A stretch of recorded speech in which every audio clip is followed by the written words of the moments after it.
اللہ اللہ اللہ اللہ اللہ اللہ۔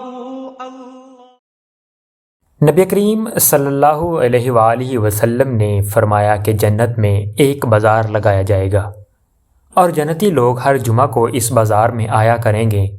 اور جس وقت یہ لوگ بازار میں آئیں گے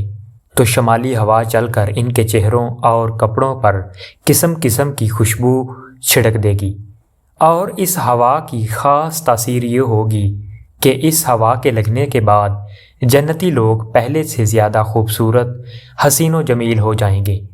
اور جب یہ لوگ یہاں سے فارغ ہو کر اپنے اپنے مکانوں میں واپس جائیں گے تو گھر والے تعجب کے ساتھ ان لوگوں سے کہیں گے کہ آپ تو یہاں سے جا کر بہت ہی خوبصورت ہو گئے ہو، آخر اس کی کیا وجہ ہے؟ یہ لوگ کہیں گے کہ خدا کی قسم، ہماری غیر حاضری میں تمہارا حسن و جمال بے حد دلکش ہو گیا۔ اس کی کیا وجہ ہے؟ گھر والوں کی خوبصورتی کا سبب بھی غالباً وہی ہوا ہوگی جس نے مردوں کو خوبصورت بنا دیا تھا۔ حضرت علی کرم اللہ وجہہ سے روایت ہے کہ جناب رسول اللہ صلی اللہ علیہ وآلہ وسلم نے فرمایا کہ جنت میں ایک بازار ہوگا، لیکن اس میں کسی قسم کی خرید و فروخت نہ ہوگی، اس میں مردوں کو مورتیوں کے سوا اور کچھ نہیں ہوگا۔ پس جب کسی کی کوئی صورت مورتی اچھی معلوم ہوگی تو وہ جنتی اس میں داخل ہو جائے گا، یا اس کا مطلب یہ ہے کہ جو صورت بھی اس کو پسند ہوگی ویسی صورت اس کی کر دی جائے گی۔ سعید بن مسیب رضی اللہ تعالیٰ عنہ نے حضرت ابو ہریرہ رضی اللہ تعالیٰ عنہ سے مدینہ منورہ کے بازار میں ملاقات کی۔ اس پر ابو ہریرہ رضی اللہ تعالیٰ عنہ نے فرمایا کہ اے سعید، میں دعا کرتا ہوں کہ اللہ تعالیٰ تیری اور میری اسی طرح جنت کے بازار میں ملاقات کرائیں اور ہم دونوں کو وہاں پر جمع کرا دیں۔ اس پر سعید رضی اللہ تعالیٰ عنہ نے عرض کیا، کیا جنت میں بازار بھی ہوگا؟ ابو ہریرہ رضی اللہ تعالیٰ عنہ نے فرمایا، ہاں ضرور ہوگا۔ خبر دی مجھ کو نبی کریم صلی اللہ علیہ وآلہ وسلم نے کہ اہل جنت جب جنت میں داخل ہوں گے تو اپنے اپنے عملوں کے مطابق اس کی منزلوں میں فروکش اور قیام پذیر ہوں گے۔ جس کے عمل زیادہ اور بہتر ہوں گے ان کے درجے بھی بلند اور اعلیٰ ہوں گے۔ پھر ہر ہفتہ جمعہ کے روز ان لوگوں کو حکم دیا جائے گا کہ اپنے اپنے مقام سے نکلیں۔ یہ لوگ حکم پاتے ہی اپنی اپنی منزلوں سے باہر نکلیں گے اور اپنے رب کی زیارت سے شرف اندوز ہوں گے، اور اس روز اللہ تعالیٰ اپنے لطف اور خاص عنایات سے ان کو مالا مال فرمائیں گے، اور خدا تعالیٰ جنت کے سب سے بڑے باغ میں دربار کریں گے، اور وہاں پر حسب حیثیت مختلف قسم کی کرسیاں لگائی جائیں گی۔ کچھ تو نور کی بنی ہوئی ہوں گی، کچھ موتیوں کی بنی ہوئی ہوں گی، اور کچھ یاقوت کی بنی ہوئی ہوں گی،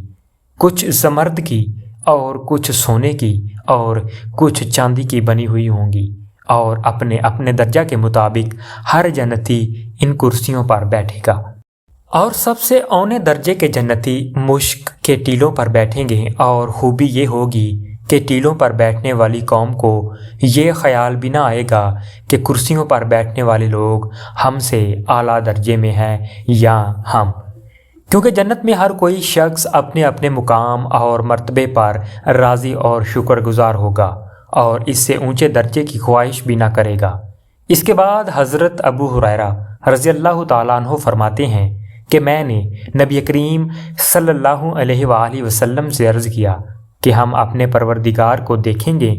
آپ نے فرمایا، ہاں ضرور دیکھو گے۔ کیا تم سورج اور 14ویں رات میں چاند کے دیکھنے میں شک کرتے ہو؟ میں نے عرض کیا، نہیں۔ آپ صلی اللہ علیہ وآلہ وسلم نے فرمایا، اسی طرح شک نہ کرو گے تم اپنے پروردگار کے دیکھنے میں، اور اس مجلس میں کوئی بھی ایسا نہ ہوگا جس سے اللہ تعالیٰ بلا واسطہ گفتگو یعنی بات چیت نہ فرما دے، اور آمنے سامنے بالکل بے حجاب تشریف فرما ہوں گے۔ اور اسی دوران میں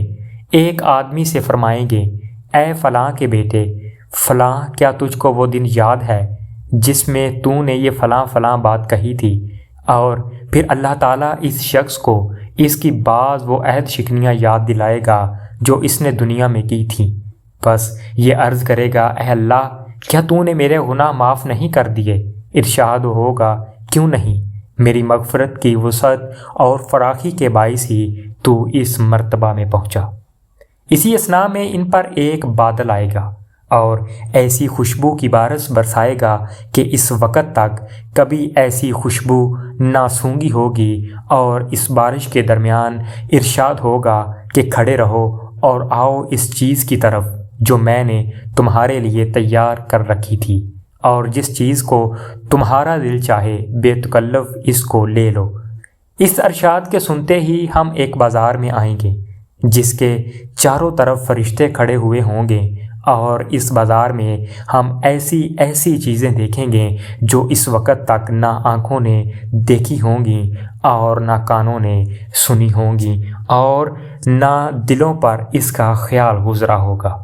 اور اس کے بعد ہماری پسند کی چیزیں ہم کو مفت دے دی جائیں گی، کیونکہ اس بازار میں خرید و فروخت نہ ہوگی، اور اس بازار میں جنت والے ایک دوسرے سے ملاقاتیں کریں گے، اور ایک اونچے مرتبے والا شخص اپنے سے کم درجے کے جنتی سے ملاقات کرے گا، اور اس کو اپنا لباس اس ادنا درجے کے جنتی کے مقابلے میں اچھا معلوم نہ ہوگا، لیکن فوراً ہی معلوم ہوگا کہ میرا خیال غلط ہے اور اس سے زیادہ کچھ خوبصورت نہیں، اور یہ خیال کی تبدیلی اس وجہ سے ہوگی تاکہ اس کو کسی قسم کا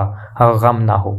میرے ناقص خیال میں اس کی یہ صورت معلوم ہوتی ہے کہ ادنا درجے کے جنتی کا جو لباس ہوگا غالباً فوراً ہی اس کے لباس کو دوسرے شخص کی طرح کر دیا جائے گا تاکہ اس کو غم نہ ہو اور دوسرے کو بڑائی نہ ہو۔ اس کے بعد ہم اپنے اپنے گھروں میں پہنچیں گے تو ہماری عورتیں ہم سے ملاقات کر کے کہیں گی، مرحبا، تم اس قدر خوبصورت ہو کر کیسے آئے ہو؟ جب تم ہمارے پاس سے گئے تھے تو اس وقت تم پر اس قدر حسن و جمال نہ تھا۔ اس کے جواب میں ہم لوگ کہیں گے کہ ہم کو آج خدا کے قرب کی سعادت حاصل ہوئی ہے، بس اس کا قرب اور صحبت اس کے لائق ہے کہ ہم اسی خوبصورت حالت میں تمہارے پاس واپس ہوں۔ معزز سامعین، اللہ پاک آپ کو اور ہمیں نیک اعمال کرنے کی توفیق عطا فرمائے، نبی کریم صلی اللہ علیہ وآلہ وسلم کے نقش قدم پر اور ان کے احکامات پر عمل کرنے کی توفیق عطا فرمائے۔ وما علینا الا البلاغ المبین۔ شکریہ۔